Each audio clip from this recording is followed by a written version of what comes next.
জামালপুর ৫ আসনের গণ অধিকার পরিষদের মনোনয়নপত্র সংগ্রহ করা হয়েছে। বিস্তারিত থাকছে জামালপুর থেকে পাঠানো প্রতিবেদনে।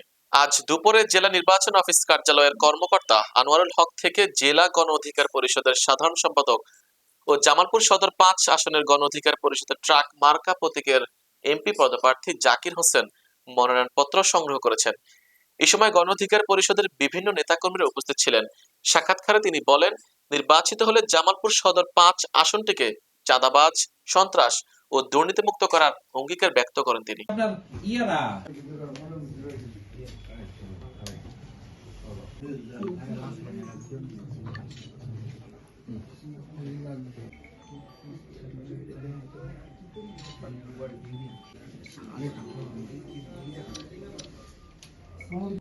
আগে রেডি করুন।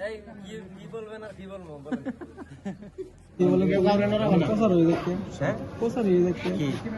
আমি একজন মুসলিম হিসেবে আমার রুহ যখন আল্লাহ সৃষ্টি করেছেন তখনই আমার ভাগ্যে লিখে দিয়েছেন যে আমার কপালে কি আছে।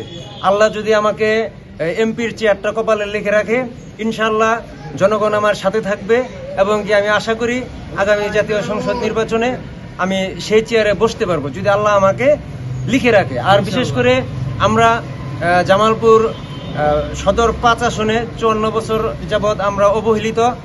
অনেক এমপি মন্ত্রী নির্বাচিত হয়ে আমাদেরকে অনেক প্রতিশ্রুতি দিয়েছে, তেমন কোনো চোখে দেখার মতো উন্নয়ন করে নাই। ইনশাল্লাহ আমি যদি ওই চেয়ারে বসতে পারি তাহলে জামালপুর সদর ৫ আসনবাসীর ভাগ্যের পরিবর্তন ঘটাবো।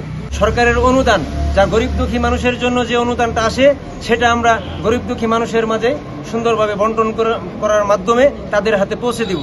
আর বিশেষ করে আমরা যুবকদের জন্য বেকারত্ব দূরীকরণ বিষয় নিয়ে আমরা কাজ করব, মাদক নির্মূল বিষয়ে আমরা কাজ করব এবং কি নারীদের জন্য আমরা কর্মসংস্থানের ব্যবস্থা করব, যাতে করে আমরা জামালপুর জেলাকে একটা আধুনিক উন্নত জেলা হিসেবে করতে পারি।